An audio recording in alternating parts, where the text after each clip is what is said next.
Good afternoon, everyone. So have you guys ever experienced walking the street and then there's this children who just does something to your clothes and say,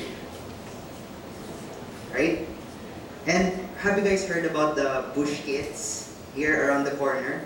Or this guy named Jesse? This guy named Jesse who passed away, who recently passed away last year. So this Jenny. So these people, these street children, excluding Jenny, so they have many issues in society. So some would beg for money by moving from one part to another. Others would steal and create all kinds of trouble, and it does not end there. So some of these children even smoke or drink or smell rugby, and often the public calls them yagit, or which is rubbish on the street. Yagit. Yagit, sorry. So why does this happen? Some of the issues here is one, child labor. So many poor people force street children to sell materials to vehicles that pass by. Others are forced to beg in streets or make money in any way possible, so they can do like stealing or whatever. These children are abused by their owners and have limited or no freedom. Sometimes their owners force street children to do various tasks that result to crime and are easily misunderstood by the public, because the public sees the children as criminals, but actually their owners are the ones who tell them to do this. So another issue, another point is child poverty. So they lack supplies and necessities, so they make use of what they only have. They look for anything that they can use in order to survive. So drugs, rugby, cigarettes, and other addictive products are also being used as supplies. But actually, eventually, this will become a necessity to them if this continues every year.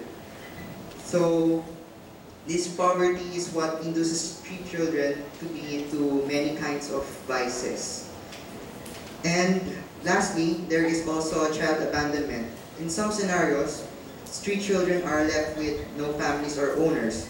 So most of these children beg for money and wander around the public just to look for a place to stay.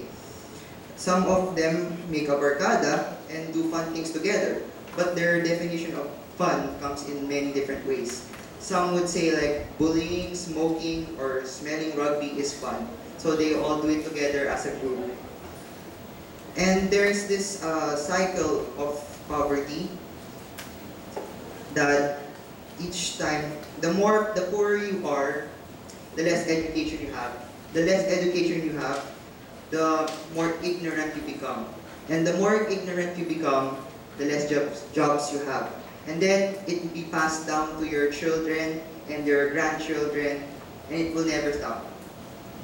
That's why it's a cycle.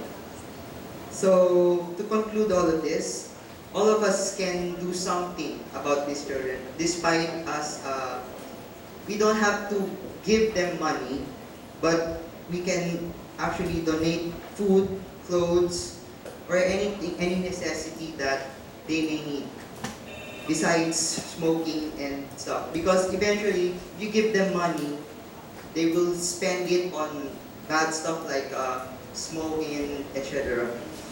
And the best thing you can give them is actually education, knowledge, and attention. You can talk to them sometime, or actually just help them out in any way you can. But as much as possible, do not give money. And to end this speech, I would like to say a quote by Shinichi Suzuki, and he said, "Any child can be developed. It depends on how you do it." If we help these children the right way, then they may have a better way of living without causing problems to all of us. Thank you. Thank you. Next, Gigi.